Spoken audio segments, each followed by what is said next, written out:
Big Cave Camp is situated 46 kilometers from the city of Bulawayo. It is an area that is predominantly made up of granites, ancient granites at that, 2.2 billion years old. The Big Cave Camp property borders Matobo National Park. We are a proud member of Classic Safari Camps of Africa, one of the most prestigious safari organizations in Africa. The lodge itself borders the Matobo National Park and is made up of approximately 1,000-hectare property. This property has been in my family since 1947 and is in absolute pristine condition. The property itself is an absolutely amazing area to both walk, hike, and just enjoy. You can soak up the sunset, observe the blue moon, catch those beautiful, beautiful sunsets, and then dawn looking out from your room is probably one of the better ways to wake up. On the property itself, we do game drives, game walks, and obviously picnics, special meals, etc. Having a look at this particular picture, you can see Teddy Bear Rock is what my grandmother named it in the early 50s, and this is a particularly special rock formation. The Matobo Hills has got many of these special rock forms. The granite under thatch lodges are A-frame with spectacular views looking across the national park. Each lodge has got its own particular view and private balcony, so no lodge looks onto the other. The lodge is set high up, so the views into the national park is a truly wonderful thing to see. This is in Twani, our honeymoon suite, which was recently renovated. We've gone back to a traditional safari style. There you can see the view looking out across the property and into the national park. The lodge is very roomy, spacious, and obviously the decor is all brand new with soft furnishings have been recently replaced as well. The lodge itself is facing northeast, so again dawn is a fine thing from any of the lodges, as you can see the sun rise. And there is a view with the early morning mist coming down the valley.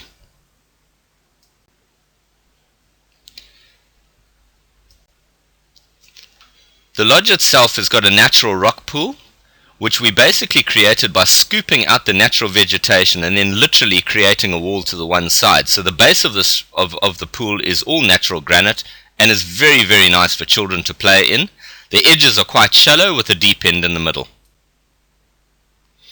Staff obviously service the rock pool from the neighbouring Leopard's Lair, and this is a really special place to spend an afternoon. The main Leopard's Lair dining room includes and incorporates a 60-foot boulder into the room. In the room we have the main dining area, a lounge area, a bar, and obviously an ensuite toilet facility. The Leopard's Lair was named, and we never really thought we would get a leopard actually inside the room, but recently we had the privilege of having a young leopard enter the dining room while the manageress was inside, so this caused a little bit of alarm, but all ended well, and we now know that it's absolutely correctly named. The natural boma area is an area where you can basically sit around the fire pre-dinner or after dinner with a massive granite boulder lurking above you. We light up certain areas we have caves to the back of the boulder with natural grain bins as well. The grain bins hail from the Kalanga people, and this is again a very, very nice area just to relax, catch up with your friends and family, and also meet new people. The Fairy Garden, as it's known, is also a super place for children, but Big Cave is very much child friendly. Even relatively young children can run around on the rocks, chase lizards, explore, and really just enjoy this completely natural environment. This is again one of the more famous rock formations in Matobo Hills. This is a natural rock bridge on the way to Inswatugi Cave. The boulders above the camp also make a particularly special place for something like a blessing, and quite regularly we will have small weddings or perhaps people that want to renew their vows, and these boulders are literally 100 meters above camp. We have a very high concentration of leopard in Matobo Hills, and this big male leopard is regularly sighted on our property.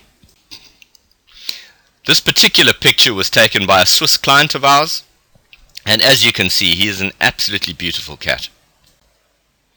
The other major attraction in the Matobo Hills is the concentration of rhino.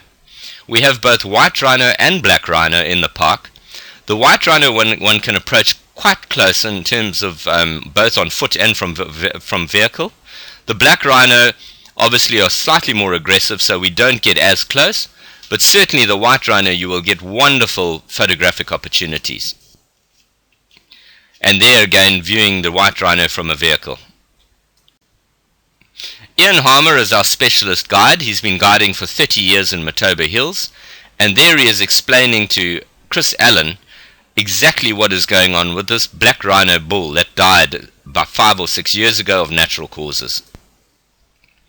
Teddy Bear Rock is a famous rock formation, but the mother with child rock formation, which we see here, is really probably the most well-known rock formation in Matobo Hills.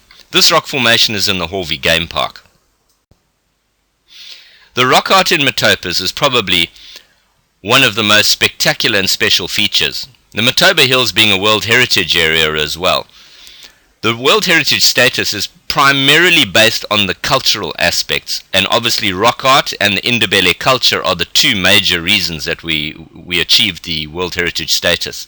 This particular cave is called Inswatugi, or the place of jumping, and here you can see a combination of rock art that is the colors, the reds, the hematite gives you the red colors, and then you also have the outline drawings as well.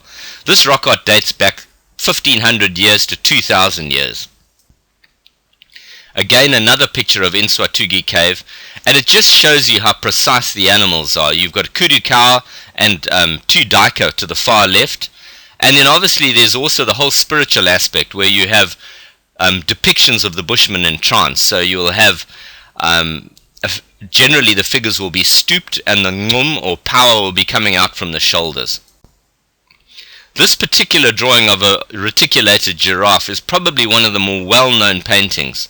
You can see the different shading on the giraffe. They've used limonite being yellow and hematite being red, and the lighter white on the legs of the giraffe generally comes from charcoal and ash, and this gives the giraffe almost a three-dimensional image. The Indabele people look to their traditional healers, and in Matobo Hills we have both traditional healers and spirit mediums. A spirit medium is somebody who prophesizes on the general aspects of the hills, but honestly, to take the guess there is particularly special. Cecil John Rhodes was buried in Matobo Hills, and there are several other of the colonial people that were buried there with him. Leander Starr Jamison is buried there as well, as you can see the Alan Wilson Memorial in the background. This battle history, as well as the history of Rhodes, is also something that is of particular interest to certain people, not everybody, but we would advise people to go there even for the view. Mountain biking is one of the fastest growing sports in the world. Matobo Hills is an incredible place to mountain bike. We have bikes and camp, so people can take a relaxed ride around the property, and for those who are really wanting something strenuous, I highly recommend the Heritage Ride, which happens once a year in March in the Matobo Hills, and this is probably the longest single track ride in southern Africa. People ride across the granite and obviously through the valleys and through the national park. Yoga is something else that is close to our hearts. Both my wife and I practice yoga, and we have regular yoga retreats at Big Cave with set dates. Look out on our website to see the next yoga retreat and when that will be occurring. Shavasana is probably the easiest and better part of the day, lying back and relaxing. Again, a picture of Teddy Bear Rock and some of the other more interesting formations on the property. My father, now 79, is still very much involved in the lodge, and he'll be down most weekends and even during the week. He's recently retired from his business and thus enthusiastically rampages around the property on a regular basis, and if certainly loves to bump into clients and guests, and is always ready for a chat. Again, some of the views on our property and some of the walks. This is an early morning walk. We almost every morning have an early morning walk, which is complimentary. Some of the flowers. Hyamanthus floribunda. This blood flower comes out early rains, and is only out for probably 4 to 5 weeks, so you're really lucky if you catch this. Platysaurus, your rainbow skink. These male skinks were seen at Rhodes's grave, and in and around camp you will also see these beautiful creatures. Rockagama, look how that rockagama blends in with the lichens, absolutely amazing. And the last picture of our family, and we regularly are in camp and very much like to be involved and hands-on, and just generally meeting guests. And obviously I also take guided walks and join in where I can.